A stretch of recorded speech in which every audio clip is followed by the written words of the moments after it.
कहा जाता था कि तराजू में मेढक को कैसे तौलिएगा। नीतीश कुमार ने शुरुआत की थी, लेकिन वो शुरुआत अब धीरे धीरे फीकी दिख रही है। तराजू में मेढक तो इकट्ठे हो गए थे, लेकिन सब छलांग मारना शुरू कर दिए। ये कहावत है, विपक्ष के तमाम नेता एकजुट हुए, लेकिन नीतीश ही अब अपने ही लोगों के बीच इस कदर घिरे हुए हैं कि उनके खिलाफ साजिश होते हुए दिख रहा है। नीतीश जिसको एक मंच पर लेके आया, वही नीतीश के खिलाफ साजिश कर दी।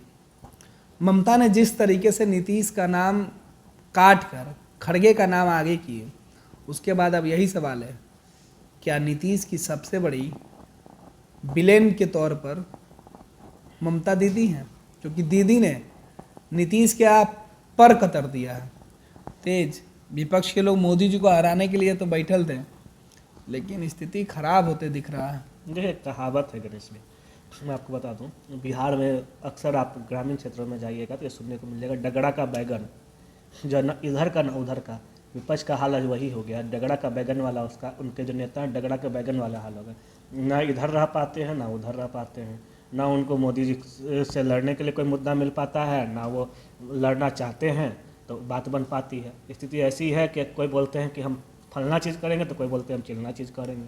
अब भैया आप जब तय ही नहीं कर पाइएगा कि आपको करना क्या है, आपको चुनाव लड़ना क्या है, तो फिर आप आगे ये कैसे तय कर पाइएगा कि आपको किस सीट पर कैसे और कैसे रणनीति बनाकर चुनाव लड़ना। पहले तो आप ये तय कर लीजिए कि आप आपस में एक घर में कहानी होगा। अक्सर देखते हो कि घर में कहानी को मिलता है कि घर में बहुत सारा जब औरत हो जाती हैं तो बर्तन ढनमनाने लगता है, और बर्तन जब ढनमनाने लगता है तो बंटवारे पे आ जाती है, और घर में भाइयों में बंटवारा हो जाता है, अलग अलग खाना बनना एक ही घर के अंदर शुरू हो जाता है। और वर्तमान में विपक्षी गठबंधन एक छतरी के नीचे आई, मतलब एक घर के साथ में रहना शुरू की, लेकिन स्थिति ऐसी बन गई कि आज लग रहा है कि वापस से फिर जैसे अलग अलग खाना बनता था वैसे अलग अलग ही खाना बनाने की नौबत आ जाएगी गणेश। लेकिन तरीका तो जो है विपक्ष को एकजुट करने की कोशिश थी, लेकिन वो तरीका सफल नहीं हो पाया। सीट बंटवारे की पेच, अपने अहम के साथ खुद का उत्तराधिकारी खुद को तलाशने की सबसे बड़ी खोज है।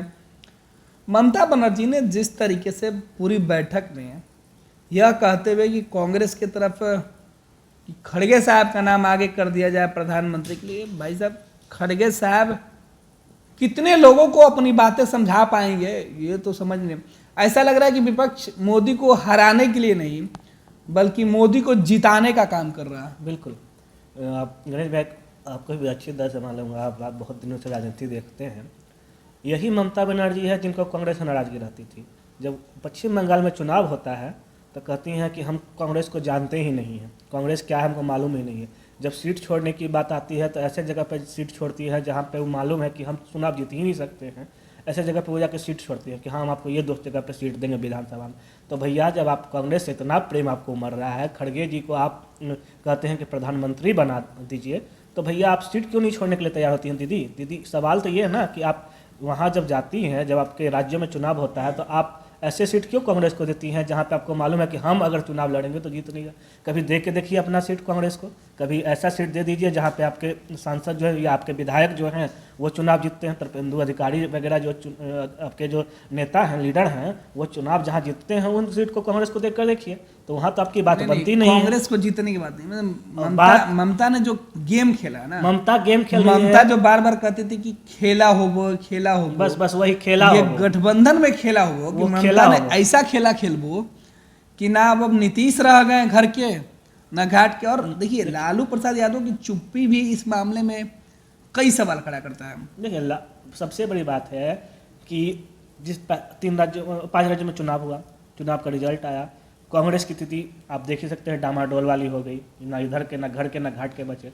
तो अब उनको ना कुछ निगलते बन रहा है ना उगलते बन रहा है। वैसी स्थिति में कांग्रेस के साथ ये जो ममता बनर्जी हैं गहरा गेम खेल रही है। उनको मालूम है कि जो मल्लिकार्जुन खड़गे हैं वो प्रधानमंत्री बनने को तैयार होंगे ही नहीं, राहुल गांधी जो है पहले से ही उन पर दबाव बनाया जाएगा तो वो पहले ही बैकफुट पे हैं। तो ऐसी परिस्थिति में वो अपना गोटी सेट कर रही हैं। अब वो क्लियर मैसेज है कि अगर खड़गे नहीं बनेंगे तो अपना गोटी सेट कर लेंगे, और अपना गोटी सेट करके उनका नाम का प्रस्ताव आ जाए और वह वाहवाही लूट लें कि भाई हमने तो काम किया, अपना गोटी सेट करके आराम से निकलती बनेंगी। बिल्कुल यही हम कहना चाह रहे हैं कि नीतीश कुमार का नाम काट कर ममता बनर्जी ने जो दाव खेला है उसका असर यह है कि खड़गे के नाम पर भले आज 12 से ज़्यादा दल है सहमत हो, लेकिन जब नरेंद्र मोदी से मुकाबला करने वाली बात होगी तो सोचिए आप कि विपक्ष में कौन ऐसा व्यक्ति है जो नरेंद्र मोदी की भाषा में उनको जवाब दे सकता है। उंगली पर पूरे देश के अंदर आप गिनती कीजिएगा तो आपकी उंगली एक जगह आकर ठहर जाएगी, एक ही नाम आएगा, नीतीश कुमार। क्योंकि सभी राज्यों में अलग अलग भाषा के लोग हैं। ममता हिंदी बहुत अच्छा से डिलीवर नहीं कर पाएंगी और हिंदी पट्टी के राज्यों में ममता बनर्जी की बातें लोग नहीं समझ पाएंगे। मल्लिकार्जुन खड़गे साहब बहुत अच्छा हिंदी नहीं समझ पाएंगे, ना समझा पाएंगे लोगों को। वाक शैली उनकी उतनी अच्छी नहीं है कि जो नरेंद्र मोदी को टक्कर दे पाए। नीतीश कुमार मिला जुला के ऐसे व्यक्ति हैं कि जो हर राज्यों में जाकर कम से कम वहाँ के लोगों के साथ संवाद कर पाएंगे तो विपक्ष का मैसेज पहुंचा पाते हैं। लेकिन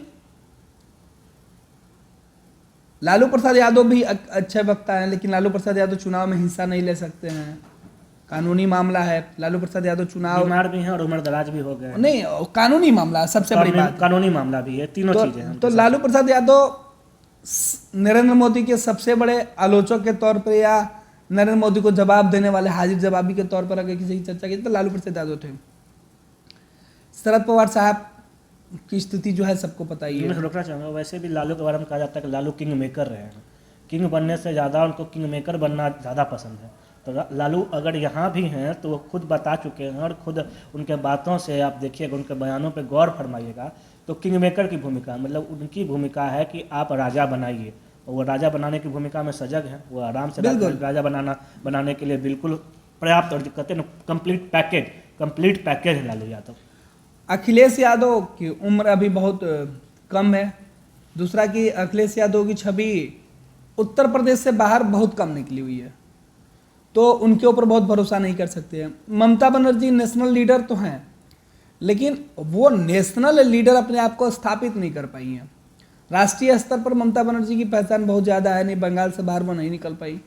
नीतीश कमोबेश मिला जुला कर देश के बाहर भी जाते रहे हैं, या देश के दूसरे राज्यों में भी नीतीश कुमार के 2-4 लोग हैं। भले वो चुनाव जीते हारे वो अलग बात है, भले नीतीश कुमार बिहार से बाहर जाते हैं चुनाव लड़ने तो जमानत भी नहीं बचा पाते, लेकिन पहचान बन चुकी है राष्ट्रीय स्तर पर। नीतीश कुमार की पहचान बन चुकी है। हाँ वही बात है, लोग जानते हैं, भले ही किसी तरीके से जानते हो, लेकिन इतना तो है कि लोग के जुबान पे नीतीश कुमार का नाम है गणेश।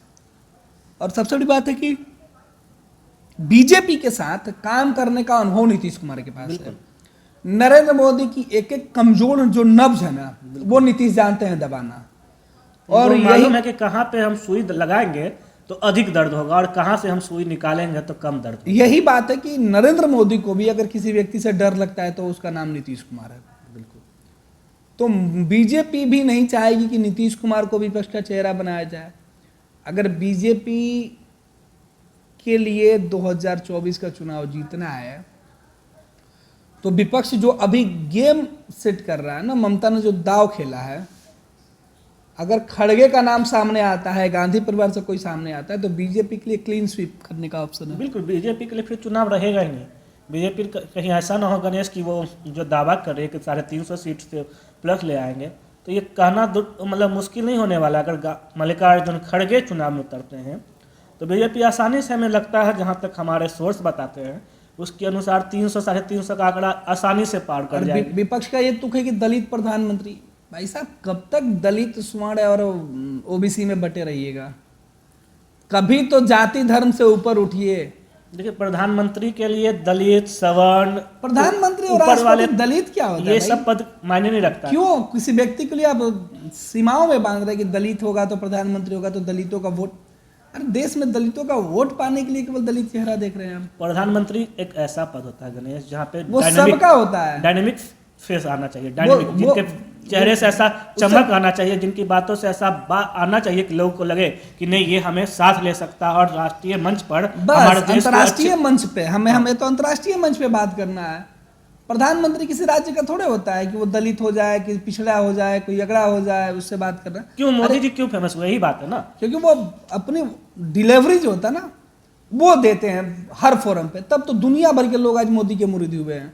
आप आलोचक हो जाइए अलग बात है, लेकिन जिस तरीके से विपक्ष की सोच है वो सोच बता रही है कि आने वाले वक्त में देश के साथ विपक्ष के नेता अच्छा करने नहीं जा रहे हैं, क्योंकि जिस गठबंधन की नींव ही इस बात के जड़ पर टिका हो कि दलित को प्रधानमंत्री बनाएंगे, किसी ओबीसी को प्रधानमंत्री बनाएंगे, किसी उच्च जाति के प्रधानमंत्री बनाएंगे। भाई साहब, आपको प्रधानमंत्री किसी जाति को नहीं बनाना है, एक ऐसे व्यक्ति को बनाना है जो भारत के निर्माण में अपनी भूमिका निभाए, भारत को सशक्त करने में अपनी भूमिका निभाए, भारत को मजबूत कर दुनिया के सामने तमाम जो कठिनाई भारत के अंदर है, महंगाई पर समस्या का समाधान हो, बेरोजगारी जैसे मुद्दे दूर हो, इन मुद्दे पे बात करें, बिल्कुल ना कि जाति धर्म पे बात करे कोई प्रधानमंत्री जैसा चेहरा। और इसलिए प्रधानमंत्री चुन लिया जाए कि वो फलाने अमुक जाति से आते हैं, फलाने समाज से आते हैं। भाई प्रधानमंत्री हमको चाहिए, हमको किसी जाति का लीडर नहीं चाहिए। अभी भी मौका है गणेश इंडिया गठबंधन के पास, अब अभी समय है, अभी 4-5 महीने। अगर 4-5 महीने में अगर कुछ दिनों में आप बात करके आपस में सामंजस्य बनाकर ये तय कर लें कि हमें क्या करना है और चेहरा कैसा रखना है, जाति धर्म और एक परिवारवाद जो आप पे आरोप लगता रहता है कांग्रेस पर, हालांकि हम नहीं कह रहे हैं, ऐसा विपक्ष के नेता कहते हैं, तो ये जो छवि आपकी बनी है इस छवि से बाहर निकलिए और एक ऐसा नेता चुनिए जो डायनेमिक फेस हो, जो अंतर्राष्ट्रीय मुद्दों पर अच्छे से बात करे, जो विपक्ष जो आपकी सत्तारूढ़ पार्टी है भाजपा उसको उसी के भाषा में जवाब दे सके, उसकी कमजोरी को उजागर कर सके अंतर्राष्ट्रीय मंचों पर अनेक राज्यों में, तभी आप जो है मोदी का मुकाबला कर सकते हैं। वरना वही हाल होगा जो पिछले जो है तीन बार के चुनाव में होता आ रहा, आप वही सिमट कर 100, 150, 200 का आंकड़ा भी नहीं पहुंच पाइएगा और ऐसी स्थिति हो जाएगी कि आपके सदन में जो लोकसभा और राज्यसभा है वहां आपके पास सांसद तक नहीं बचेंगे। बिल्कुल मौका है और सुधर जाइए, एक ऐसा चेहरा लाइए जो डायनेमिक फेस हो। अच्छी बात आप एक साथ आए हैं, छतरी के नीचे आए हैं, लेकिन छतरी में जो छेद है उसको समय रहते आप सिल लीजिए, वरना पानी टपकेगा और स्थिति बद से बदतर हो जाएगी। मुद्दा बनाइए, मुद्दे पर बात कीजिए, देश की तरक्की पर बात कीजिए, देश में जो जरूरत है उस जरूरत पे बात कीजिए। बहुत मुद्दे हैं गणेश, नहीं ये तो आसानी से घेर सकता है। ये मुद्दा नहीं बने कि हम दलित को प्रधानमंत्री बना रहे हैं, हम पिछड़े जाति को प्रधानमंत्री बना रहे हैं, हम उच्च जाति के लोगों को प्रधानमंत्री बना रहे हैं। इस मुद्दे से बाहर निकलना होगा, तभी देश की तरक्की हो सकती है। और बोलने की जो बातें हैं वो ये होनी चाहिए कि जब